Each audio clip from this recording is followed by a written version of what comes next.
2026 tumekutana tena katika maeneo ya Buguruni hapa Darajani kwa Tarzan Kesi. Lengo ni kupata update ya taarifa mbalimbali za kimichezo. Nimekutana tena na Yusufu hapa, shabiki wa Dar es Salaam Young Africans. Ningependa kujua bwana, hali yako kwanza? Hali yangu mimi ni nzuri, si kwako. Unaendeleaje? Sauti kidogo. Oshe sauti kidogo watu wakusikie. Okay. Hali yangu ni nzuri, si kwako. Mimi niko vizuri shehe. Kwanza kabla ya kuizungumzia mechi ya jana ya Yanga, kuna tukio kubwa lilifanyika kwa mara ya kwanza kufanyika kwenye nchi yetu, lakini kwa ukubwa lilipokelewa, tukio la kumtambulisha mchezaji mmoja ambaye ni X Factor wa klabu ya Young Africans. Nadhani ulifuatilia. Kipi ambacho kilikuvutia kwenye tukio lile na kipi ambacho uliona kimefanyika kikutosheleza ungependa kiongezeke kuongeza ubunifu zaidi kwenye idara ya habari ya Young Africans? Nikizungumzia katika tamasha la jana ambalo lilikuwa linatambulisha X Factor kwa Yanga, kitu ambacho kilinivutia ni uitikiaji wa mashabiki ambao wanachama wa Yanga, ambao jinsi gani waliujaza ule uwanja, jinsi walivyoitika na ule mwitiko, ambao taarifa ilitangazwa ni juzi saa 9 mchana kwamba siku ya pili yake utakuwa na tamasha ambalo la kumtangaza X Factor, lakini bado mashabiki waliitika na walijaa uwanjani kujaza uwanja kuitikia mwitikio wa X Factor. Na kitu kingine ambacho kilinipendeza ni burudani ambayo ilinipendeza kwangu mimi, na ule ujio wa mashabiki na uitikiaji wa mashabiki jinsi wanaipenda timu yao. Kuna sehemu nilipita, kuna mara walisema ni dharau kubwa kumtazama mchezaji mkubwa kama Stephane Aziz Ki kwa shilingi 2,000.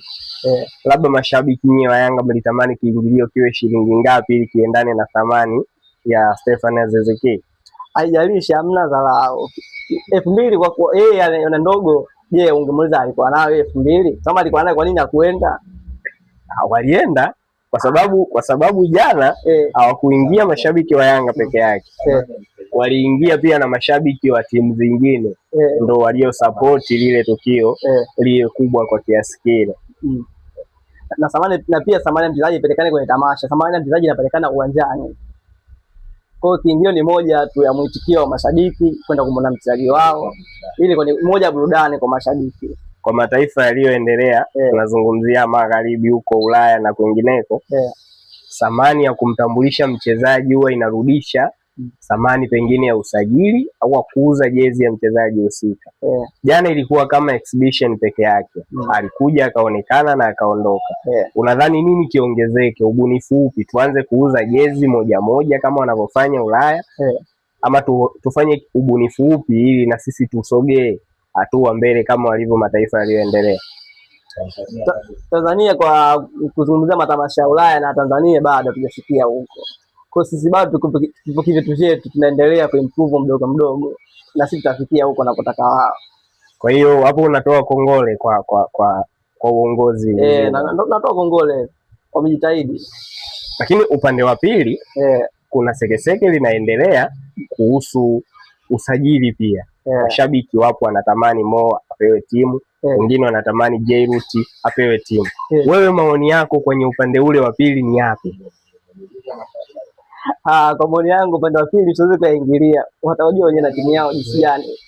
Lakini ni football. Ili Simba aweze kufanya vizuri, Yanga inahusishwa, na ili Yanga afanye vizuri, Simba Sports pia anahusishwa. Kubwa wana Simba wanatakiwa kufanya ni kumwamini bosi wao na viongozi wao. Shida wenzetu wapinzani, shida inakuja kwenye viongozi wao, milumbano haishi kila siku. Huyu mwingine anataka hivi, mwingine anataka hivi. Sababu timu viongozi, kwa timu itakuwa inashindwa kufanya vizuri kutokana na ule mkanganyiko wa viongozi kugawana. Mwingine anataka huyu, mwingine anataka huyu. Huyu anataka atoke, huyu anakie. Timu haiwezi kuendelea. Ukipewa nafasi moja pengine ya kushauri, ungeshauri lipi katika idara nzima ya uongozi, ukianza management yote? Kwangu mimi, kwa washauri wangu, ningewashauri waungane, wawe pamoja, kitu kimoja. Wapo pamoja na ndio maana wanaitwa nguvu moja, lakini ndio wako pamoja, ila wako pamoja ndio kimuonekano, ila kienda kiongozi wanafarakana, huyu anataka huyu, huyu anataka huyu. Kwa changamoto unayoiona ndio hiyo. Changamoto ni hiyo. Okay, tutazame pia mchezo wa jana ambao umepata ushindi, wengine wanasema uliachiwa. kwa maana aina ya magoli yaliyofungwa yalikuwa mepesi kiasi kwamba yalikosa hata ule mvuto. Kitazama goli alilofunga Peter Sharulile, goli pia alilofunga Maxim pia, ukiachana na Shadrack Boka. Unazungumziaje mchezo wenyewe uliokuwepo na aina ya matokeo mliyopata? Kikosi mnacho kuelekea kwenye ubingwa wa ligi kuu na kwenda kupambania nafasi ya kufika mbali CAF Champions League. Kwa ligi kuu ubingwa uko pale pale, na CAF tuta improve mpaka kwenye robo finali. Kwenye finali bado timu bado ndio inaendelea. Kwa sasa hivi sio kusema itafika finali au vipi. Kwa hiyo tutajitahidi, ila kwenye ligi kuu uwezekano upo, japokuwa wenzetu nao pia ni washindani wapo. Yani nikizungumzia kwa mchezo wa jana, timu ilicheza vizuri na timu ambayo tumecheza nayo so timu ya kudeza ina wachezaji wazuri na imefanya usajili, na ligi sasa hivi ni ngumu, sio nyepesi. So wewe utaenda matokeo yako kuonaona kama naenda kucheza na Kagera sio Mtibwa mimi naenda kushinda, hapana.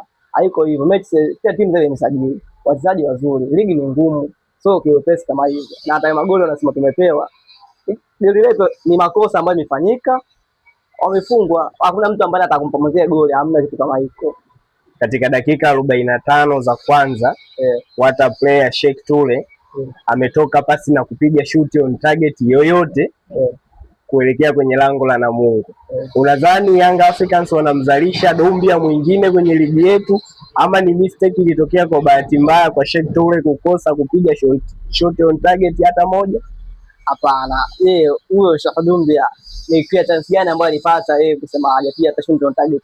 Ukiangalia mchezo mzima ambao ulichezwa jana, Yanga kwa mazingira pana ulikuwa tumia cross, mpira cross, na huyo Sheikh Dombia na huyo Sheikh Tule hajapata hiyo nafasi jana, lakini ni mrefu. Kama unakubaliana Young Africans walipiga cross, kwa maana hiyo yeye ndo alihitajika kuwa mshambuliaji wa mwisho. Kama mshambuliaji wa mwisho angezitumia hizo cross. Wakati unasema hivyo Sheikh Tule pia on target, pia ujue kuna timu ambayo tunakazana nayo nao vivyo wanacheza na wao, sio kwamba wanacheza na pia wale wanakabia. Kwa hiyo ni njia ambazo zilifungwa, ndio maana kipita pili tulipoingia tukapiga on target za kutosha na magoli tulipata kushinda.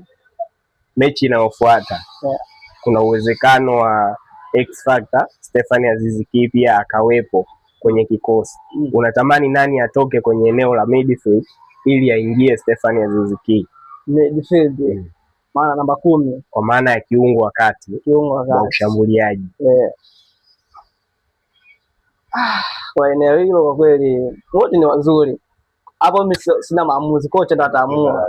Kocha kwa mfano kati ya combination ya Albert Kangwanda, Zakwani, Peter Sharulile, alafu nyuma yao wacheze Stephanie Aziz Ki, au Albert Kangwanda, Peter Sharulile, Sheikh Tule, alafu nyuma yao acheze maybe Max Nzengeli.